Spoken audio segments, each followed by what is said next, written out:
Hey everybody, Shoebox Legends here. Thanks for joining me for another episode. Getting back to it after a nice relaxing holiday weekend here in the States. I hope everybody had a nice Thanksgiving, got some time with family, maybe even a little bit of opportunity to search out some discount cardboard on Black Friday. I know I scored a couple cards I'm excited about on ComC in the little bit of free time that I had this weekend. But getting back to it, wanted to feature this care package that came in just before the holiday. Didn't have time to give it my undivided attention at all over the weekend with everything going on, and wanted to get to that one today. As you can see, it was inspired by Mr. Fisherbike's Allergic to 1K contest. But before we get to that, wanted to update and touch on my promise to show a new Alex Ovechkin card every time he scores a goal on the channel this year. So it's been 2 games since we last checked in on Alex's pursuit. And in the Friday night tilt against the Florida Panthers, he scored a hat trick, which is incredible. This guy's 36 years old and he just continues to produce at an amazing level. So I chose 3 second-year cards of Ovi. Obviously, his rookies are very, very expensive and getting more so as the sports world wakes up to his greatness, you know, as part of the goal chase here. But I'm a huge believer in second-year cards as well for star players. And I have 3 that I pulled to commemorate his 3 goals that are all second-year cardboard. So the first that we're going to look at is his Flir Ultra base card. So his rookies, again, came in the 2005-2006 season. So this is a 2006-2007 Flir Ultra. You can see the nice Ultra nameplate along the bottom there that's familiar to collectors from this era across all sports. Nice photograph there of the Capital sweaters of the era, even though they are not my favorite Capital sweaters that they were wearing around this time. I like the retro look that sort of harkens back to the 80s, but there you have it, his second year base Ultra. And then for the second goal from Friday night to go along with that, obvious choice. This is a gold medallion parallel of that same card. You can see the entire background, which is mostly just ice anyway, on the base card has been replaced with a very faint gold medallion pattern. You can actually see it better when the card's at a tilt. And obviously the nameplate and foil along the bottom is done in gold as well. I forget, I think these may have been 1 per pack. They're not impossible, but certainly more tough or desirable than the base card. Scored both of these for just dirt cheap.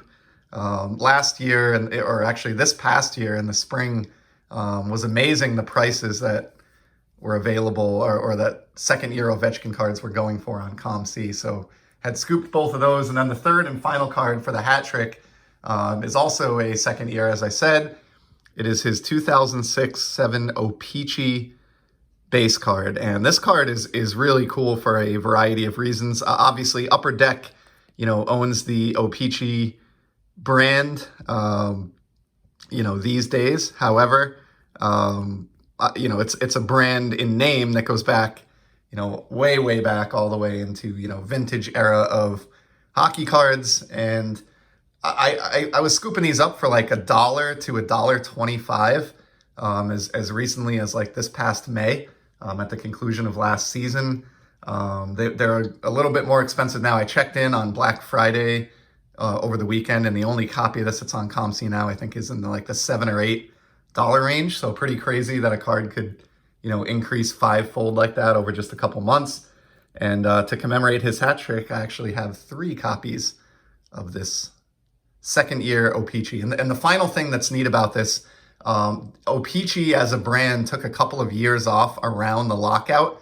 And to my knowledge, I'm sure someone will correct me if I get this wrong in the comments, but I don't believe there was an O-Pee-Chee set released in either 2004 or 2005. So even though this is a second year card, this actually represents the Great Eight's first O-Pee-Chee card proper. So it's, you know, even cooler for that reason. And happy that I grabbed the trio of these when they were, you know, dirt cheap, just to fill out the Z folio, which is where all of these cards will be heading when this video ends.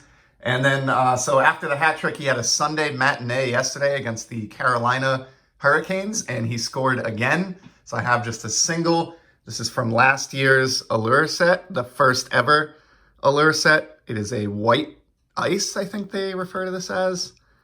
White rainbow, sorry. You can see right along the back there.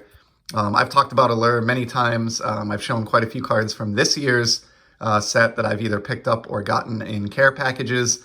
But I love these from the inaugural set as well. These are dirt cheap on ComC due to like e-pack promotions. I just love the die cut element here. I love the rainbow foil in the background, and I love that there are just different parallels available to chase. You know, even this past weekend during the Black Friday promotion, I was picking up copies of this card here for like 75 cents. So that's just criminal for a guy of his talent and a card of that shininess level. So there's a few Ovechkins. I didn't mean to kill 5 or 6 minutes there talking Ovi, but he is just having an incredible, a season for the ages, really. He's outperforming, everybody's expectations. So it's been exciting to watch. And now to the care package. So mentioned this came in just before the Thanksgiving holiday as part of Mr. Fisherbike's Allergic to 1K contest. I believe that's still open till the end of the month. I'll flag down Jason, make sure he sees this video so that my buddy Brian can get an entrance if so. So this is from Brian at Walk and Balk. And I know he sent me a flat rate box full of some cool stuff, which I just got to opening this morning. And I can tell you there will be at least two other future episodes on the channel that come out of that one care package, because Brian was extremely generous in the stuff that he sent my way. But for today, just wanted to look at this stack of cards because it did have the Mr. Fisherbike note attached to it, and I wasn't sure if we might still be within the date range of Brian getting an entrance into that contest by sending these. So don't really know what to expect in here. This is just going to kind of be a random smattering, I think, of cards. I'm not aware of anything that Brian has given me a heads up on to expect in here, but I'm grateful for whatever he sent. I see an awesome one right on the top. So we got a couple different team set bags, and we'll just go right into the first one here. So this one is labeled Some Randomness. I'm very intrigued by that, and I see an awesome buyback right on the front. And we've got an Elliot Maddox buyback from this year's Topps Heritage. This is a box topper, 50th anniversary. Love these. I've talked about them many times on the channel. This will get compared against the Franken set when I end this video. If it doesn't make the Franken set, I've actually started a Z folio of all of my Heritage 50th buybacks that are outcasts from the Franken set. So this will be going into a binder either way. It is an absolute hit. Really appreciate that one, Brian. That's spot on. Here's a cool one. We got a musician card. You don't see these often, or a couple of these. So looks like 3 straight cards here. These are from Goodwin Champions. We got Ryan Stasek, Humphreys McGee, Brendan Bayless, also of Humphreys McGee, and then another Ryan Stasek. So these, I've seen some music cards along these lines before. It's typically more like, your well-known Jimi Hendrix, those type of guys. So this is really cool. Brian knows from us chatting that I'm a big music buff. I go to attend live concerts basically any chance I can get. It was one of the things I was most grateful to be able to do this year, despite the ongoing COVID pandemic. So super happy about those. Thank you, Brian. And then check it out here. We got a Kevin Garnett. This looks like would have come from maybe when he signed with the Celtics. And yeah, you can see the back of this is all Timberwolves. And then this is a 07 Upper Deck card. I've talked about this before, but I although I'm not a huge basketball guy, I am working on a Z folio of basketball cards. This will absolutely make the cut.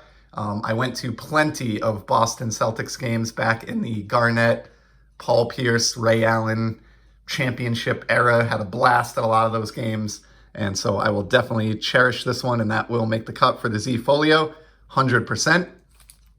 Spot on. Brian is a big-time basketball collector, so I'm happy to inherit a basketball card from him. Next one here says some PC stuff, simply put. So we got, looks like some Red Sox. We have a Prism Machines Raffy Devers. Check out the etching. You know, this isn't even a silver or color or anything. This is just the base insert, and look at the etching on this. I really wish Panini would get a Major League Baseball license. Certainly not going to happen now in light of the Fanatics news, but man, that's a beautiful card for the Devers PC, one that I did not have and have looked at numerous times on ComC. Here's a JD Pink from 2018. This is the All-Star Game refractor from Topps Chrome Update. Love these pink refractors. That's going right into the shiny baseball card Z Folio. There's another Devers. This is a Diamond Kings from this past year's Donruss. And then we got a Dwight Evans. I think this is a Topps UK Mini. I've opened a pack or two of this with Leo. Have not been fortunate enough to pull a Dewey, so that's awesome. Here's a set that I'm actually working on collecting, and I don't know if I have these or not. I'll have to look and compare them, but in 2001, Flir put out a Red Sox-specific 100-card set to commemorate the 100th anniversary of the Red Sox, and this is an insert here, Beantown's Best, and then these are the base cards. We've got Mel Parnell, Bobby Doerr, and Pete Runnels. Awesome job by Flir, and you know, obviously, if you're a team collector like I am with the Red Sox, and certainly was at the time, doesn't get much better than an entire release that pays tribute to the history of your favorite franchise. So I've been happy to accumulate those. Here's an early Allen and Ginter Bobby Doerr. This looks like it's from the 2006. Yeah, I think this is from the very first A&G set. Bobby Doerr, much simpler and less busy design to Allen and Ginter those first few years. Here's a cool one. Jarren Duran, Dawn of Glory.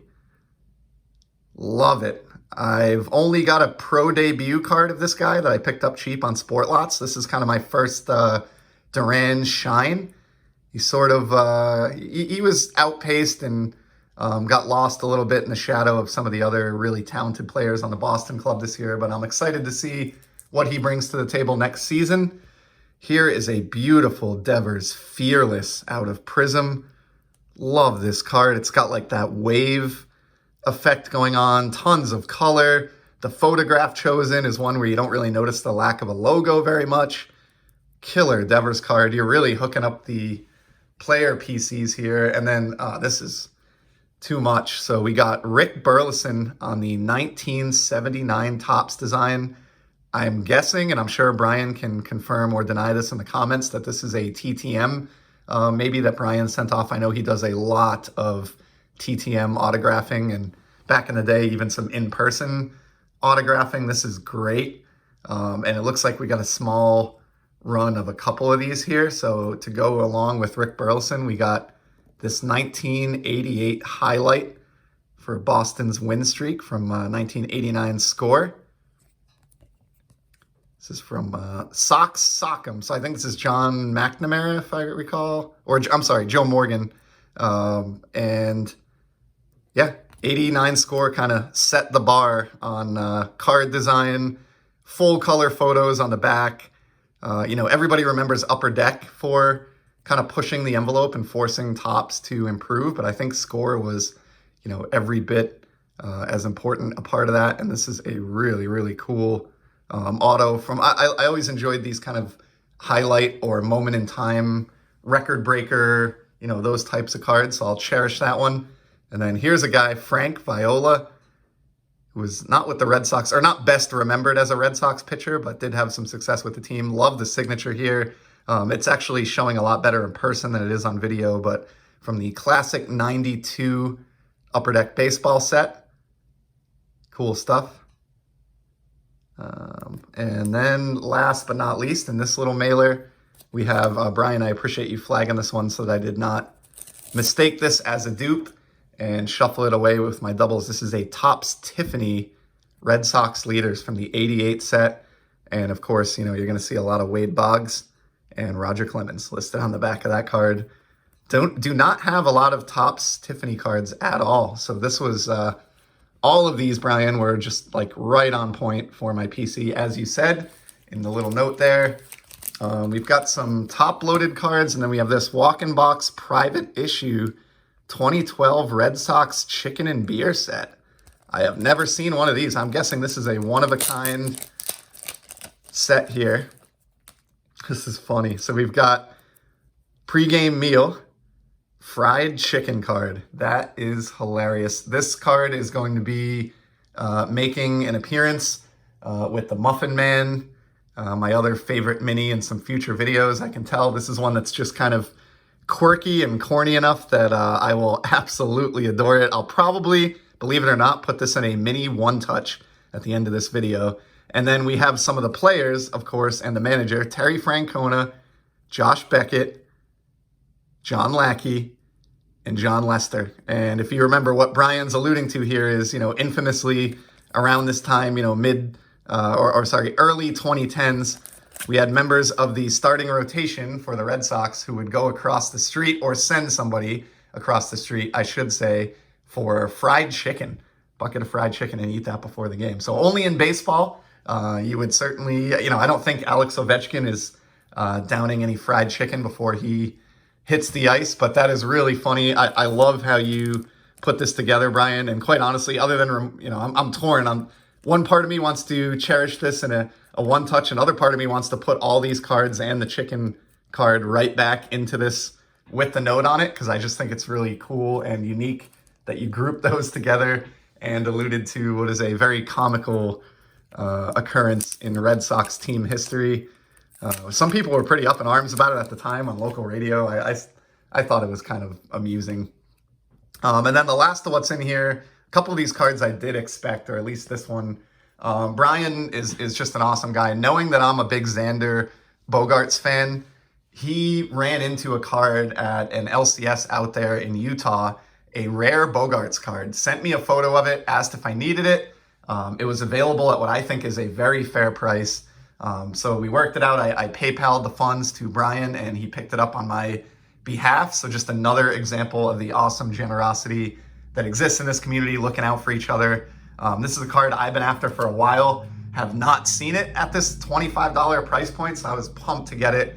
This is the Xander Bogaerts Future Stars variation with the World Futures game photo out of 2014 Topps. So this is, the same year that his rookie card came out, and it's the same card number 133, but instead of that standard rookie card photo with Fenway in the background and Xander tossing the ball to turn 2, we have this great photograph from the World Futures game, and these are really tough. I made the mistake of passing on one of these by being a little bit frugal back in the day. I think, if I recall, there was one on ComC for about $15, and I stupidly, I didn't want to pay that. I was like, $15. At the time, it was a lot for, a Bogaerts card, but in retrospect, those things dried up, and I just do not see them anymore. So I had the other photo variation of Xander's rookie, which is like a road jersey, a gray road jersey, different photo. But this one here, the World Futures version, had eluded me for like better than 5 years now. And so huge hole filled in the Xander rookie collection, thanks to Brian keeping an eye out for me. We got another Xander here. This one, I can't remember if he showed me a picture of this one. I think he may have, like in a display case at a show. Didn't have this. Love the shine. This is a 70th anniversary insert, I think, from this current season. And the idea is, to get a look at how Xander would have looked on the 2008 Topps design, of course, in rainbow format. The 2008 set didn't look this shiny. It was just white for opening day. White for the base set and red for opening day. But this is a rainbow foil kind of take on that. And a beautiful new bogey to go with the Future Stars Bogaerts to kind of flush out that collection a little bit. So two nice additions there to the Xander PC, which is quickly approaching 300 unique cards, and I have plenty more to track, so I think the number will be higher than that in the end. Here is a beautiful Devers. This I do not recall seeing and was in no way expecting from Topps Finest, a blue refractor. These are numbered out of 150.